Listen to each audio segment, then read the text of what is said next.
وَأَحْسِنْ إِلَىٰ مَنْ أَسَاءَ إِلَيْكَ، اخلاق کا اعلیٰ درجہ کیا ہے؟ برا کرنے والوں کے ساتھ احسان کرو، برا کرنے والوں کے ساتھ۔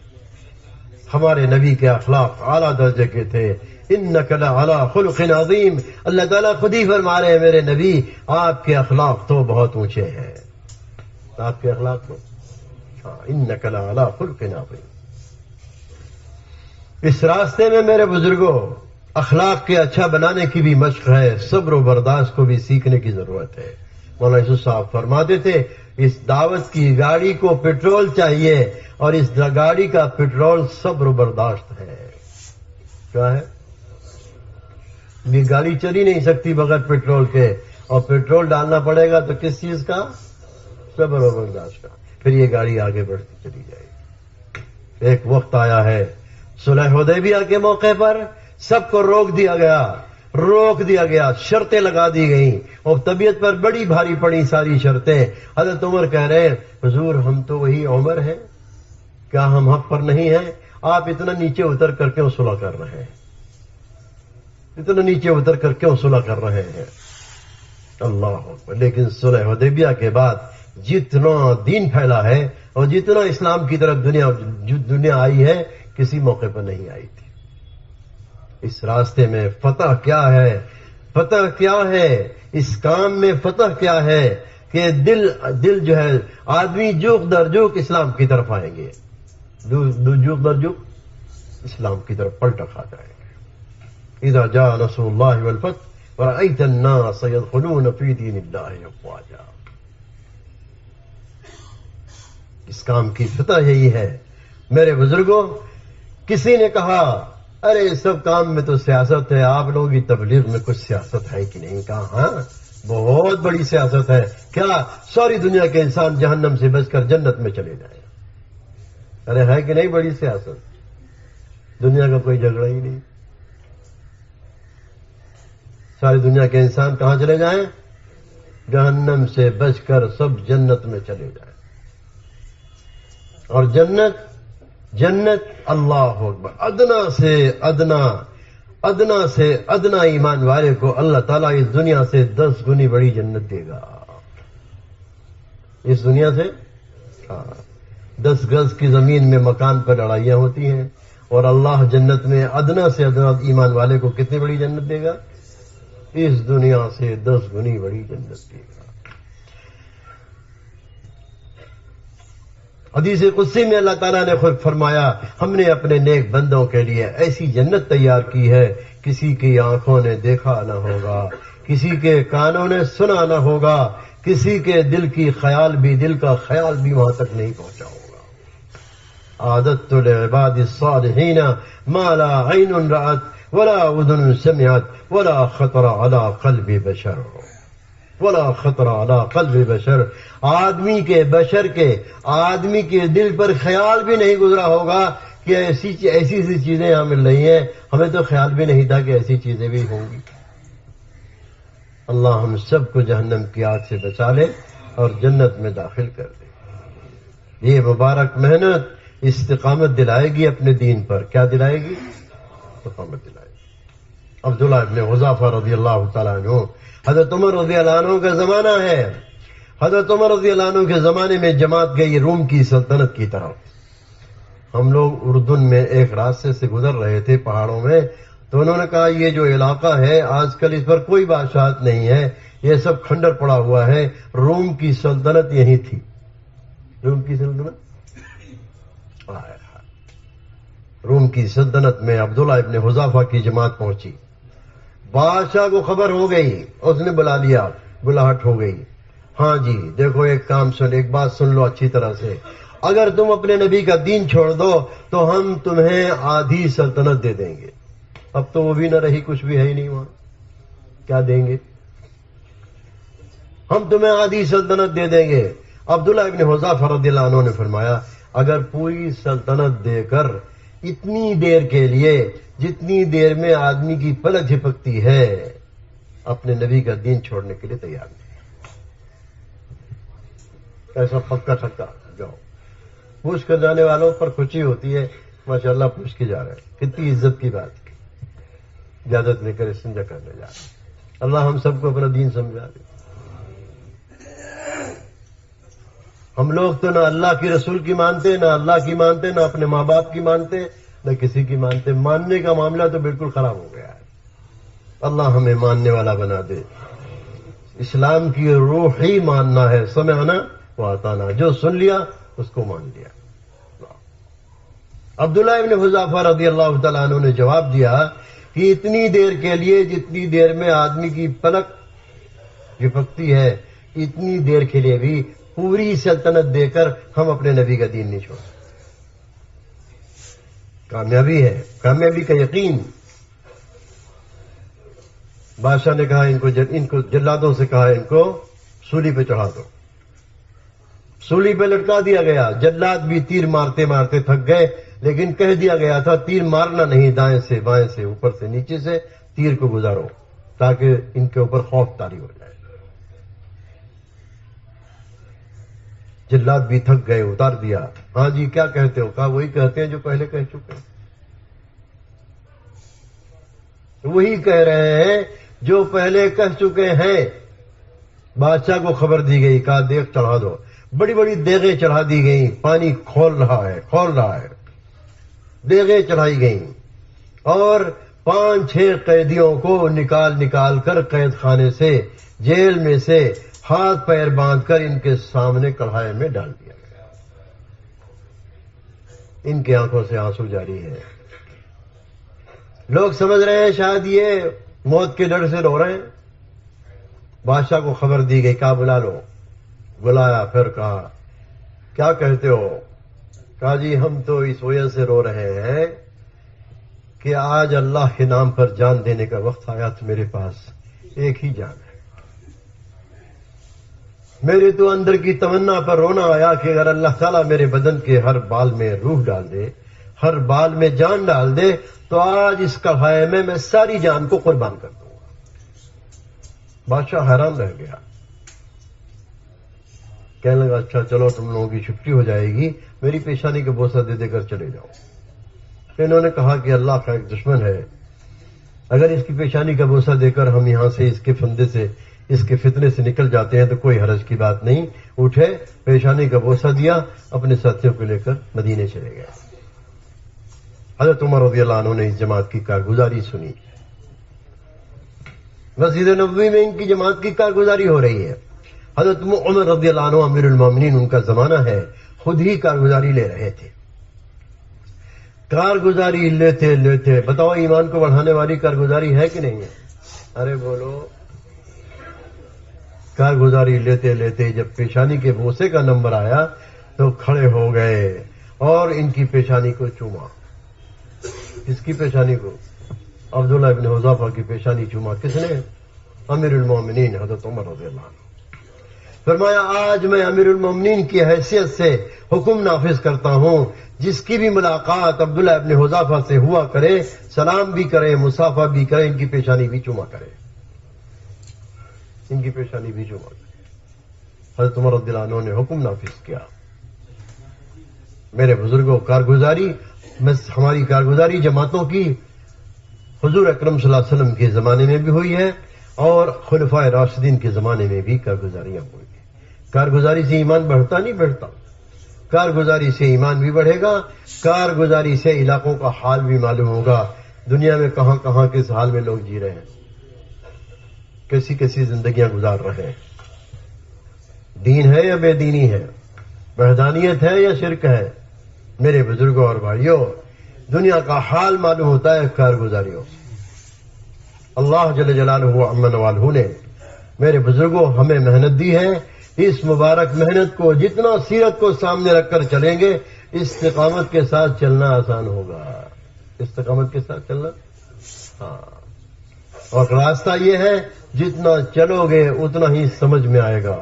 مولانا یوسف صاحب رحمۃ اللہ علیہ فرماتے تھے یہ کام چل کر دیکھنے کا ہے، دیکھ کر چلنے کا نہیں ہے. چل کر دیکھنے کا ہے. جتنا چلیں گے اتنا ہی کھلے گا، جتنا چلیں گے اتنا ہی یہ راستہ سمجھ میں آئے گا. یہ راستہ چل کر دیکھنے کا ہے. صحابہ اس قدر چلے، اتنا چلے کہ جان کی بازی لگا کر اس کام کو کیا ہے. جان کی بازی لگا کر اس کام کو کیا ہے۔ جب دعوت چلے گی میرے بزرگوں تو اللہ رب العزت ہدایت کے اسباب پیدا کریں گے۔ جو بتوں سے یقین رکھتے تھے، بت کے پجاریوں کے لیے بتوں نے رہبری کی، جاؤ اب مسجد کا دور آ گیا، اب سجدہ اللہ کے سامنے ہوگا، اب ہماری عبادت چھوڑ دو۔ اب ہماری عبادت، ہمارے نبی صلی اللہ علیہ وسلم نے اس وقت میں دعوت کا کام کیا ہے جب شرک کا ماحول تھا اور جہالت کا اندھیرا چھایا ہوا تھا۔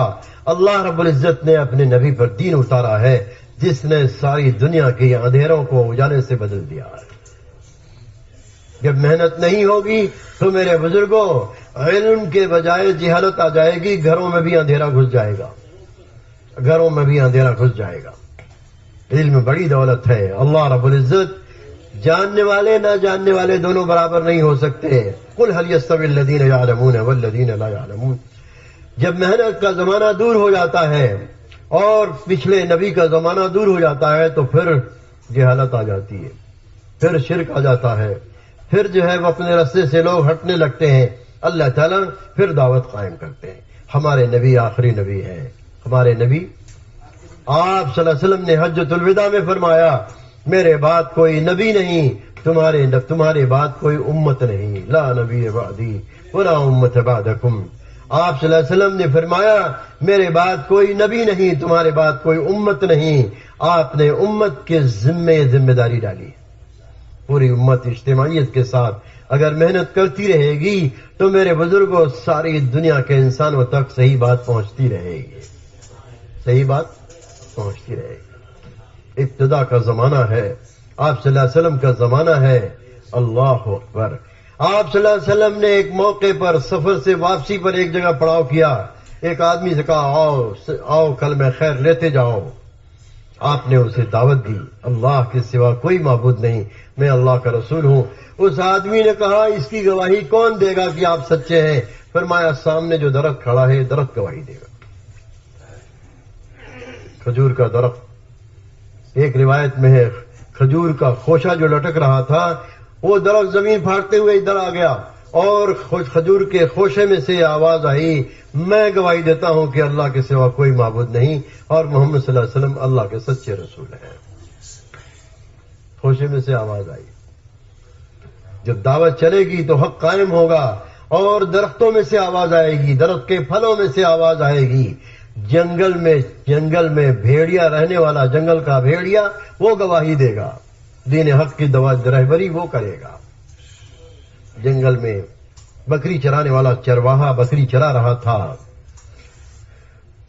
ایک بکری ریوڑ میں سے پکڑا اور لے کر بھاگنے لگا۔ بکری کا چرواہا اس نے لٹ اٹھائی، اس کا پیچھا کیا اور اس سے بکری چھڑائی۔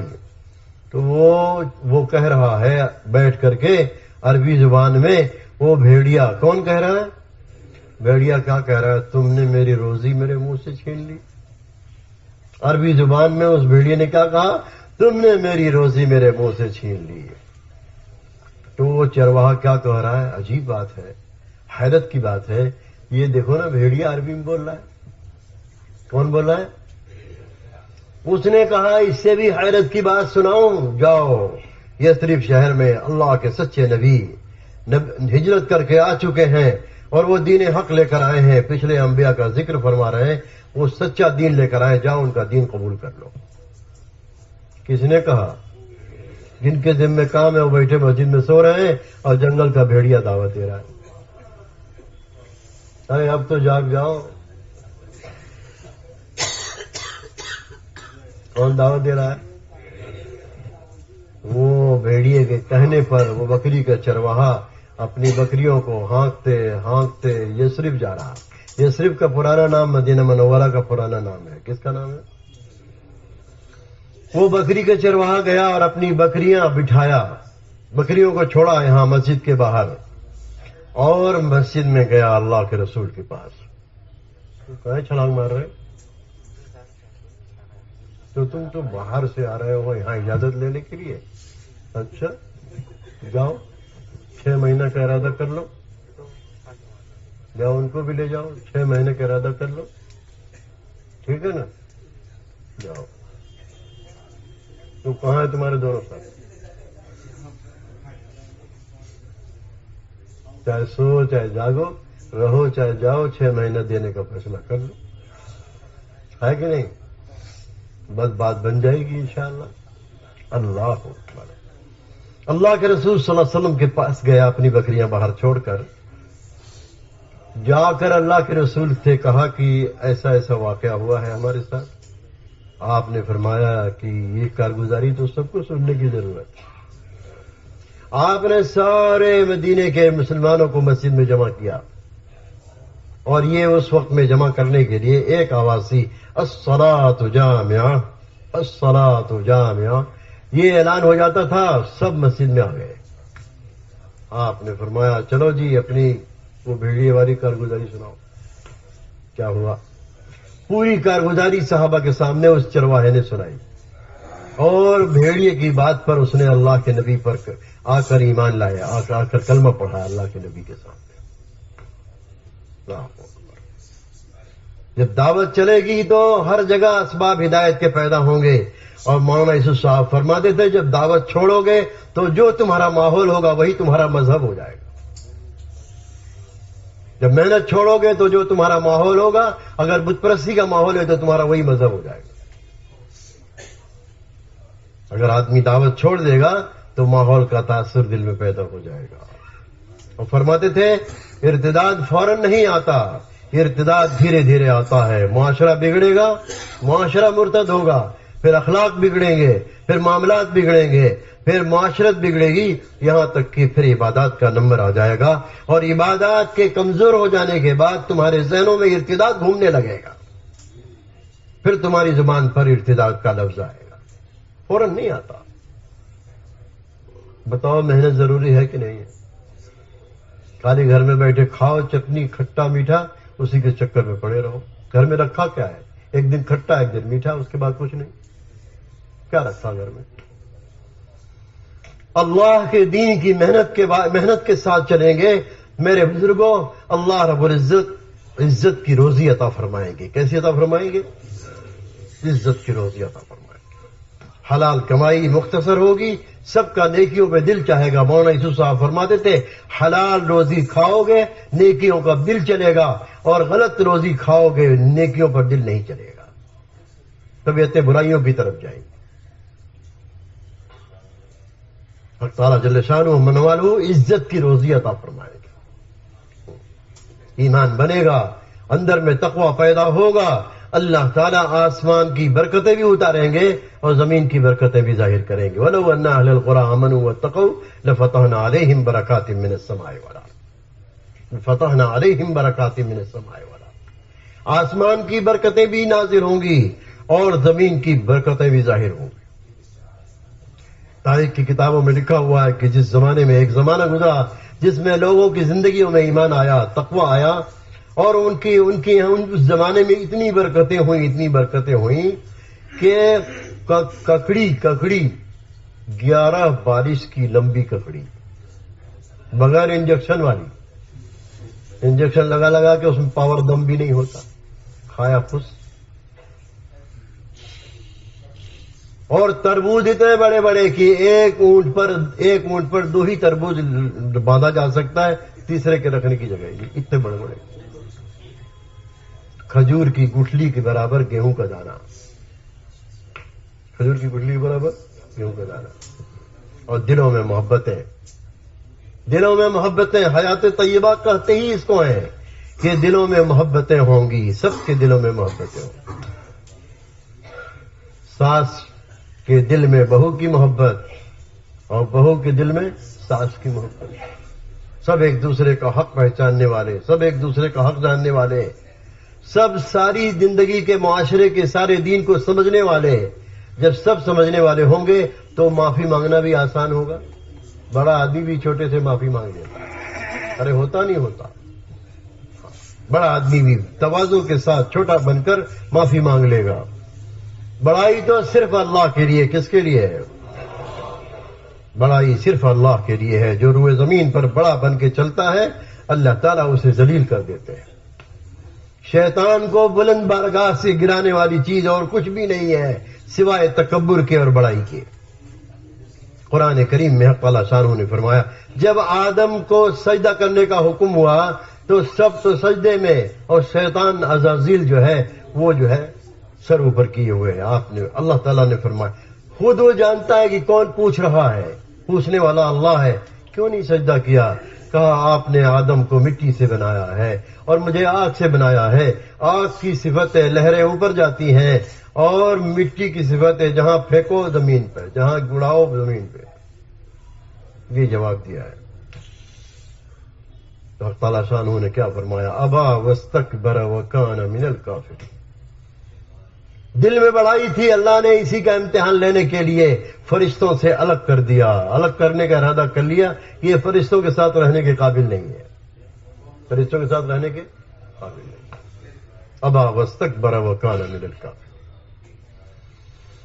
اپنے آپ کو ایمانی محنت پر، نقل و حرکت پر جوڑو، اور امت کے علماء سے ان کا احترام دلوں میں لے کر چلو، اور ہر بات میں پوچھ پوچھ کر چلنے کا مزاج بناؤ.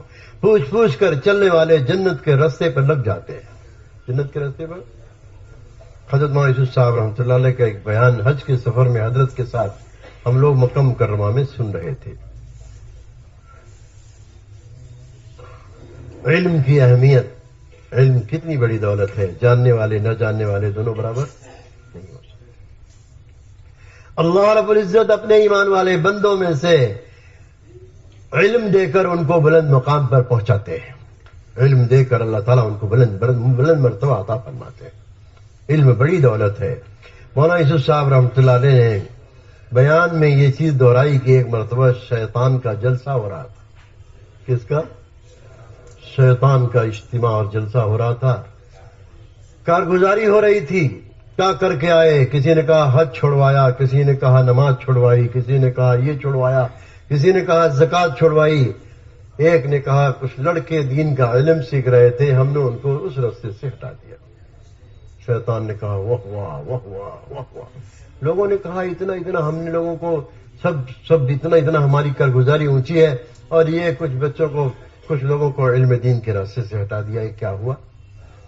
شیطان نے عملاً جواب دیا. پورے مجمع کو اٹھایا اور لے کر گیا ایک عابد کے گھر پہ، جو بڑے دیندار تھے، عبادت گزار تھے، لیکن علم زیادہ نہیں تھا. ان کے دروازے پر لے کے گیا پورے مجمع کو اور دستک دی. ایک سوال کیا، آپ کیا کہتے ہیں، کیا اللہ تعالی اس پر قادر ہے کہ سوئی کے سوراخ میں سے اونٹ کو نکال دے؟ یہ شیطان نے سوال کیا. تو اس آدمی نے جھٹ کہہ دیا یہ کیسے ہو سکتا ہے، نعوذ باللہ. شیطان آگے بڑھا، ایک عالم کے دروازے پر گیا، دستک دی، کہا کہ جو ہے آپ کیا کہتے ہیں، کیا اللہ تعالیٰ اس بات پر قادر ہے کہ سوئی کے سوراخ میں سے اونٹ کو نکال دے؟ تو انہوں نے جواب دیا کون شیطان کہتا ہے کہ نہیں نکال سکتا ہے؟ وہ مجمع کس کا تھا؟ شیطانوں کا مجمع تھا. انہوں نے کیا جواب دیا؟ کون شیطان کہتا ہے کہ اللہ تعالیٰ سوئی کے سوراخ میں سے اونٹ کو نہیں نکال سکتا ہے؟ چپ چاپ سارے مجمع کو لے کر واپس آیا، پھر اسی جگہ پر بٹھایا اور بٹھا کر کہا دیکھا علم اور علم سیکھنے والوں کے راستے میں جنہوں نے رکاوٹ ڈالی تھی میں نے کتنی واہ واہ کہی تھی، دیکھا آپ نے اس کا فرق؟ جاننے والے دونوں نہ جاننے والے دونوں برابر ہو سکتے ہیں؟ ارے بولو، علماء کی صحبت اختیار کرو، علماء سے پوچھ پوچھ کر چلو اور علم کے ساتھ زندگی گزارو. یہ دعوت علم کے ساتھ چلے گی. کس کے ساتھ چلے گی؟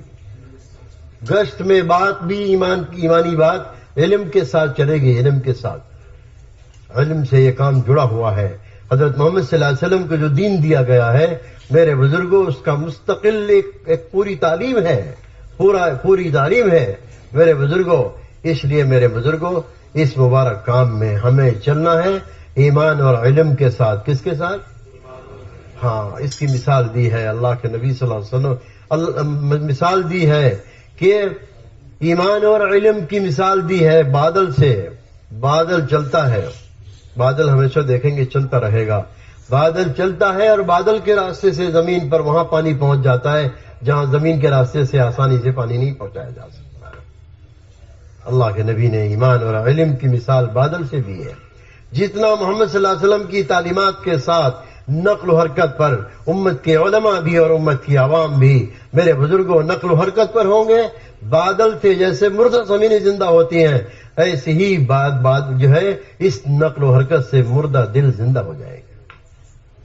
ایک بڑے دینی ادارے میں ایک عالم، اللہ ان کی قبر کو نور سے بھرے، ان کے پاس کچھ باہر ملک کے مہمان تھے، جماعتوں میں آئے ہوئے تھے، ان کی خدمت میں دعا کے لیے گئے۔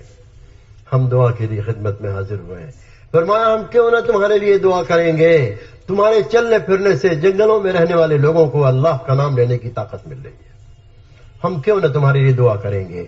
تمہارے چلنے پھرنے سے گود میں عورتیں اپنے بچوں کو گود میں لیے ہوئے ہیں، ان بچوں کے بارے میں ان کو عالم اور حافظ بنانے کا جذبہ پا رہی ہیں، یہ تمہاری نقل و حرکت کی برکت ہے۔ اگر ہم تمہارے لیے دعا نہ کریں تو کس کے لیے کریں گے؟ اللہ اپنے فضل سے اس کام کو ہمارے سینے پر کھول دے۔ جتنا نیتیں سچی ہوں گی، جتنا اخلاص دل کے اندر ہوگا، اور اپنی جان اور اپنا مال، حضور اکرم صلی اللہ علیہ وسلم نے ہجرت کے موقع پر سخت حالات میں ابو بکر صدیق نے اپنے گھر میں بیٹھے طے کیا کہ یہ اونٹنی میرے لیے ہے اور یہ اونٹنی اللہ کے رسول کے لیے ہے۔ جب 3 دن جبل ثور غار کے اندر کے 3 دن کے سخت حالات سے گزر کر جب باہر نکلے ہیں تو آپ نے فرمایا ابو بکر اونٹنی تو قبول ہے لیکن قیمت مدینے میں ادا کریں گے۔ قیمت، اپنا جان، اپنی سواری، اپنا مال۔ آپ نے فرمایا ابو بکر مدینے میں چل کر ہم اس کا قرضہ ادا کریں گے، جو قیمت ہے تمہاری اونٹنی۔ آپ نے اس کو ہدیتاً قبول نہیں فرمایا، حالانکہ کیسے سخت حالات تھے۔ امت کو بتایا اس راستے میں قرآن بے اموالکم وانفسکم، اپنی جان اور اپنا مال، اپنی جان اپنا مال۔ اللہ کے راستے کا خرچ میرے بزرگوں بڑی خیر و برکت لاوے گا۔ مولانا یوسف صاحب فرماتے تھے، یہ بات سمجھنے کی ہے، فرمایا کرتے تھے اللہ نے جن کو سہولت دی ہے وہ اپنے سفر کے خرچے کے علاوہ بھی چپکے سے چھپا کر کچھ رکھیں، اور اس سفر میں تمام گشت، ملاقاتیں، تمام محنت، تشکیلیں، علماء کی تشکیلیں، ساری نقل و حرکت محنت کے ساتھ ساتھ اس کا بھی پتہ لگاتے رہیں کوئی یتیم بیوہ، کوئی پریشان حال آپ کی بستی میں تو نہیں ہے، اور چپکے سے ان پر خرچ کرتے ہوئے آگے بڑھ جاؤ۔ اپنے مقام پر خرچ کرو گے تو مہینہ یاد کر کے وہ کبھی کہیں گے مہینہ آ گیا ہے، پتہ نہیں، تھوڑا سا ہو سکتا ہے دوبارہ مل جائے، دل میں سوال پیدا ہو جاتا ہے۔ اور خرچ کر کے آگے بڑھ جاؤ گے تو ان کے دلوں میں سوال بھی نہیں پیدا ہوگا، ان کے دلوں میں ارے وہ تو آئے تھے لوگ خرچ کر کے چلے گئے۔ یہی ہے وفی اموالکم حق للسائل والمحروم۔ اس لیے میرے بزرگوں اور بھائیوں یہ سارا مجمع اس کو طے کرے کہ ہمیں اس مبارک کام کو سالانہ 6 مہینہ وقت فارغ کر کے کرنا ہے۔ اللہ تعالیٰ سے مانگنا بھی پڑے گا، اللہ سے مانگنا بھی پڑے گا، اندر کا فیصلہ کرائے گا۔ اندر کا فیصلہ ابو بکر صدیق رضی اللہ عنہ نے ہجرت کے موقع پر اپنے گھر میں یہ فیصلہ کیا کہ آخر سب لوگ ہجرت کریں گے، آخر حضور کے ساتھ کون جائے گا؟ سارا جھگڑا تو حضور کا معاملہ ہے، سب حضور کے ہی مخالف ہیں، اور اب حضور کے ساتھ کون رہے گا؟ اندر فیصلہ کیا ابو بکر تمہیں حضور کے ساتھ رہنا ہے، چاہے کتنے بھی سخت حالات ہوں۔ آخر غار میں ساتھ رہے کہ نہیں رہے؟ ارے بولو۔ جبریل آئے ہجرت کا حکم لے کر اور آ کر یہ کہا کہ اللہ کے رسول ہجرت کا حکم آ گیا ہے، اب آپ کو سارے ایمان والوں کو ہجرت کرنی ہے۔ اور ہجرت کی جگہ دکھا دی گئی تھی، بتا دی گئی تھی، مدینہ منورہ ہجرت کی جگہ متعین ہو گئی تھی۔ سرکار دو عالم صلی اللہ علیہ وسلم سے حضرت جبریل نے کہا ایک پیغام تو ہجرت کا لایا ہوں اور دوسرا پیغام یہ لے کر آیا ہوں کہ اللہ کی طرف سے یہ حکم دیا گیا ہے، جاؤ میرے نبی سے کہہ دو ابو بکر کو ساتھ لے لیں گے۔ کس کو ساتھ لے لیں گے؟ ابو بکر کو ساتھ لے لیں گے۔ اللہ حضرت عمر رضی اللہ تعالیٰ عنہ کہا کرتے تھے کہ اگر ابو بکر ہجرت کی 3 راتوں میں سے 1 رات کی نیکی عمر کو دے دے تو عمر اپنی ساری زندگی کی نیکی ابو بکر کو دینے کے لیے تیار ہے۔ 3 راتیں جبل ثور کی، 3 راتیں جبل ثور کی۔ اللہ میرے بزرگوں اور بھائیوں، اللہ رب العزت نے ہمیں اس زمانے میں محنت دی ہے اور محنت کو بھی آسان کر دیا ہے۔ اے لڑکے پکڑ کے اس کو دبا دو، توبہ توبہ توبہ توبہ۔ اس کو بھی کچھ پتہ نہیں میں دنیا میں کہاں ہوں، ساری باتیں سننے کے باوجود بھی وہی چال بھیڑنگی جو پہلے تھی سو۔ اس لیے میرے بزرگوں، یہ سارا مجمع اس کو طے کرے کہ ہمیں اس کام کو قربانیوں کے ساتھ کرنا ہے اور سالانہ 6 مہینے دینے ہیں۔ دیکھو حضرت نے یہ فرما دیا ہے 6 مہینہ ایک ساتھ نہیں، 4 مہینے ایک ساتھ اپنے مشورے سے 4 مہینے لگاؤ اور 2 مہینہ 3 مہینے کی گیپ بنا کر دونوں کو الگ الگ کر کے لگاؤ۔ مقامی کام بھی کرنا ہے، مقامی کام بھی کرنا ہے۔ مقامی کام میں اتنی فکر کرو کہ ہمارے ماحول میں ہر مسلمان مسجد کو وقت دینے لگے۔ جب نماز کے علاوہ اوقات میں مسجد میں جانا آنا ہوگا تو نماز کے وقت میں آئیں گے کہ نہیں آئیں گے؟ ارے بولو، مسجدوں سے وحشت نہ بنی ہوئی ہو۔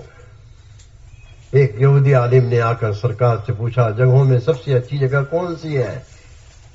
آپ نے خاموشی اختیار کی، جبریل آ گئے اور جبریل سے آپ نے فرمایا جاؤ اللہ سے پوچھ کر آؤ کہ جگہوں میں سب سے اچھی جگہ کون ہے۔ تو جبریل گئے اور واپس آئے، آ کر کہنے لگے آج جتنا مجھے قریب کیا گیا ہے اس سوال پر، جبریل آؤ اور قریب آ جاؤ اور قریب آ جاؤ اور قریب آ جاؤ، اتنا قریب کیا گیا کہ صرف 70,000 نور کے پردے رہ گئے تھے اللہ سے اور میرے درمیان میں۔ حق تعالی شانہ کی طرف سے یہ کہا گیا جاؤ میرے نبی سے کہہ دو جگہوں میں سب سے اچھی جگہ مسجدیں ہیں اور سب سے بری جگہ بازار ہے۔ سب سے اچھی جگہ مسجدیں ہیں، سب سے بری جگہ بازار۔ اس لیے میرے بزرگوں اور بھائیوں، ہمیں امت کو مسجد سے جوڑنا ہے اور نمازوں کے علاوہ اوقات میں مولانا سعید خان صاحب پر تو کہنے لگے، بہت پہلے کی بات ہے، کہنے لگے آج ہماری تعلیم بھی نماز سے جڑی ہوئی ہے۔ دور صحابہ میں ایمانی مجلسیں اور تعلیم نماز سے جڑی ہوئی نہیں تھی، نمازوں کے علاوہ اوقات میں مسجد آباد ہوتی تھی۔ نمازوں کے علاوہ اوقات میں مسجد آباد ہوتی تھی۔ یہ نہیں کہ مسجد میں نماز پڑھنے کے لیے آئے چلو 2 حدیث سن لو اور چلے جاؤ سبحانک اللہم پڑھ کے، ایسا نہیں۔ 100% مہاجرین صحابہ، انصاری صحابہ، صحاب صفہ سب مسجد کو وقت دیتے تھے۔ حضور نے اپنا گھر بنانے سے پہلے سب سے پہلے مسجد بنائی ہے۔ کیا بنائی ہے؟ آپ نے اپنا ٹھکانہ نہیں بنایا بلکہ سب سے پہلے مسجد بنائی ہے۔ اور آپ کو مدینے میں سب اپنے گھر اتارنا چاہتے تھے، آپ نے فرمایا نہیں ہم کہیں نہیں اتریں گے، اونٹنی کو حکم ہو چکا ہے، وہ وہیں رکے گی جہاں اس کو حکم ہے۔ ساری گلیوں میں گھومتے ابو ایوب انصاری رضی اللہ عنہ کے مکان کے پاس، ابھی جلدی تک اس مکان پر لکھا ہوا تھا ھذا بیت ابو ایوب انصاری رضی اللہ عنہ۔ اس مکان کو بھی 400 سال پہلے تاریخ کی کتابوں میں لکھا ہوا ہے، 400 سال پہلے کوئی بادشاہ گزرا تھا، اس کو یہ ساری باتیں بتائی گئی تھیں کہ ایک وقت آئے گا آخری نبی ہجرت کر کے یہاں آئیں گے۔ اس نے وہاں ایک مکان بنایا تھا، وہی مکان ابو ایوب انصاری کا مکان ہے۔ یہ سب سلسلہ، یہ سارا نظام کس کی طرف سے ہے؟ اللہ کی طرف سے ہے۔ میرے بزرگوں، اللہ جل جلالہ عم نوالہ نے ہمیں یہ محنت اس زمانے میں عطا فرمائی ہے۔ آپ صلی اللہ علیہ وسلم نے مسجد بنائی اور مسجد سے پوری امت کو جوڑا ہے۔ سب سے زیادہ وقت اصحاب صفہ نے دیا ہے مسجد کو، اور دوسری جماعت مہاجرین کی تھی جو بھی ہجرت کر کے آتا۔ مدینے کے لوگ ان کا 5 لائن کی نصرت کرتے تھے، ان کو کپڑا اسلامی پہناتے تھے، ان کو ٹھکانہ دیتے تھے، ان کی شادی کراتے تھے اور ان کو دین سکھاتے تھے۔ یہ ہر مہاجری کے لیے مدینے کے لوگ یہ نصرت کرتے تھے۔ اللہ کے نبی صلی اللہ علیہ وسلم نے حضرت بلال رضی اللہ عنہ کے لیے قریش خاندان کی لڑکی سے حضرت بلال حبشی کی شادی کرائی تھی، اور حضرت سلمان فارسی جب ہجرت کر کے آئے تو اللہ کے رسول صلی اللہ علیہ وسلم نے قریش خاندان کی عرب لڑکی سے ان کی شادی کرائی تھی۔ عرب لڑکی سے حضرت بلال کی، قریش خاندان کی لڑکی سے حضرت سلمان فارسی کے حضور نے شادی کرائی تھی. اللہ، کہاں کہاں کہاں کے لوگ تھے، اور ایمان نے ان کی زندگیوں کو سنوار دیا. حضور صلی اللہ علیہ وسلم کی تعلیمات نے ان کو بلند مقام عطا فرمایا. حضرت سلمان فارسی بیٹھے ہوئے تھے، مہاجرین اور انصار کے صحابہ کے درمیان میں بیٹھے ہوئے تھے. مہاجرین کہہ رہے ہیں سلمان ہم لوگوں میں سے ہے، انصاری صحابہ کہہ رہے ہیں بہت زمانہ ہوا سلمان کو آئے ہوئے، اب سلمان مہاجر نہیں ہے، اب سلمان مدینے کے لوگوں میں سے ہیں، سلمان جو ہے مدینے کے لوگوں میں سے ہیں، انصار میں سے ہیں. اللہ کے رسول نے فرمایا چپ ہو جاؤ اے مہاجر الانصار، سلمان نہ مہاجرین میں سے نہ انصار میں سے ہے، سلمان تو اللہ کے رسول کے گھر والوں میں سے.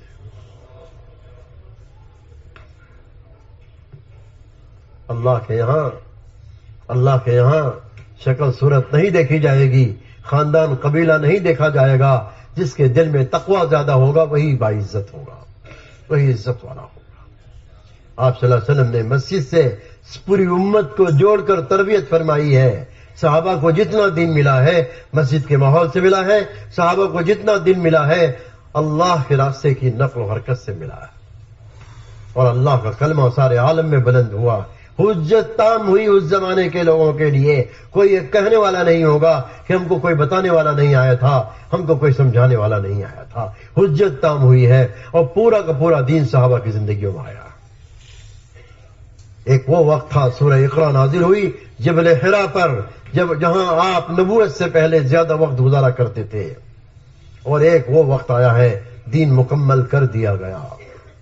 الیوم اکملت لکم دینکم واتممت علیکم نعمتی ورضیت لکم الاسلام دینا. آج میں نے دین مکمل کر دیا، اپنی نعمت کا اتمام کر دیا، اور میں نے اپنی رضا اسی دین میں رکھ دی. حجۃ الوداع میں آپ صلی اللہ علیہ وسلم نے ایک لمبا خطبہ دیا ہے. علماء فرماتے ہیں اگر آپ صلی اللہ علیہ وسلم کے سارے بیان عربی میں جو آپ نے خطبہ دیا ہے اگر اس کی وضاحت کی جائے تو 1000 واعظ کی مجلسیں قائم کرنی پڑیں گی. کتنی؟ 1000 واعظ کی مجلسیں قائم کرنی پڑیں گی، تب جا کر حضور کا سارا خطبہ واضح ہوگا. اور آپ نے کیا فرمایا؟ میرے بعد کوئی نبی نہیں، تمہاری بات کوئی امت نہیں. جتنے لوگ آج یہاں موجود ہیں سب کے سب اس دین کو لے کر ان لوگوں تک پہنچا دیں جو یہاں نہیں ہے. تو وہ یہ ذمہ داری ہمارے اوپر ہے کہ نہیں ہے؟ قل هذه سبیلی ادعو الی اللہ علی بصیرۃ انا ومن اتبعنی. اے میرے نبی آپ کہہ دیے لوگوں سے یہ میرا راستہ ہے کہ میں لوگوں کو اللہ کی طرف بلاتا ہوں، اور یہی میرے متبعین یعنی جو لوگ مجھ پر ایمان لائے ان کا بھی یہی راستہ ہے. سارے ایمان والے محمد صلی اللہ علیہ وسلم پر ایمان لانے والے ہیں کہ نہیں ہیں؟ ارے بولو نا. اللہ تعالیٰ اپنے فضل سے ہم سب کو قبول فرمائے. الحمدللہ مولانا الیاس صاحب رحمۃ اللہ علیہ نے اپنے زمانے کے چند بزرگوں کی دستخط کے ساتھ یہ طے کیا کہ علماء کے 3 سال ہیں. کتنا ہے؟ کیوں؟ علماء امت میں انجن کی طرف سے ہے. کس کی طرف ہے؟ انجن کے بغیر گاڑی چلے گی؟ ہوائی جہاز بھی نہیں اڑے گا. انجن کے بغیر علماء امت کے لیے انجن کا درجہ رکھتے ہیں. علماء کو پوری امت کو لے کے چلنا ہے. ان کے لیے کتنا ہے؟ 3 سال. 1 سال اپنے ملک میں، 3 سال کے بعد پھر باہر ملک میں بلاد عربیہ میں، پھر 2 سال کے بعد جو ہے پھر یورپ کے ملکوں میں. اس طرح سے 3 سال علماء. الحمدللہ ہر سال نہیں، ہر سال میں پہلے 1 جماعت جاتی تھی، اب تو ادھر لاک ڈاؤن کے اندر 2-2.5 سال میں 80 جماعتیں روانہ ہو چکی ہیں. اس سے بھی زیادہ جماعتیں روانہ ہو چکی ہیں 1 سال کے لیے علماء کی جماعتیں. اور امت کی عوام 4 مہینے ہر سال اللہ کے راستے میں پھرے، اور 2 مہینہ بنگلے والی مسجد میں. کیوں؟ یہ کام کار نبوت ہے. اپنے بڑوں کی صحبت میں رہ کر ہی چلنا ہوگا. کام میں ہم بڑوں کی رہبری کے ساتھ چلیں، بڑوں کی رہبری کے ساتھ چلیں. ٹھیک ہے نا بھائی؟ سالانہ کتنا؟ 6 مہینے. اور اس وقت میں میرے بزرگوں کل بھی تشکیل ہوئی تھی، آج بھی یہی تشکیل ہے کہ علماء تو 3 سال کے ارادے سے کھڑے ہو جائیں. سارا مجمع اسی طرح سے بیٹھا رہے، علماء 3 سال کے ارادے سے کھڑے ہو جائیں.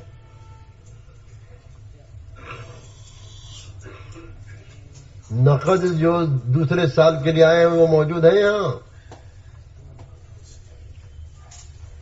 تو سب اوپر بیٹھے ہوں گے، لکھا پڑھا ہوگا تو لکھا پڑھا.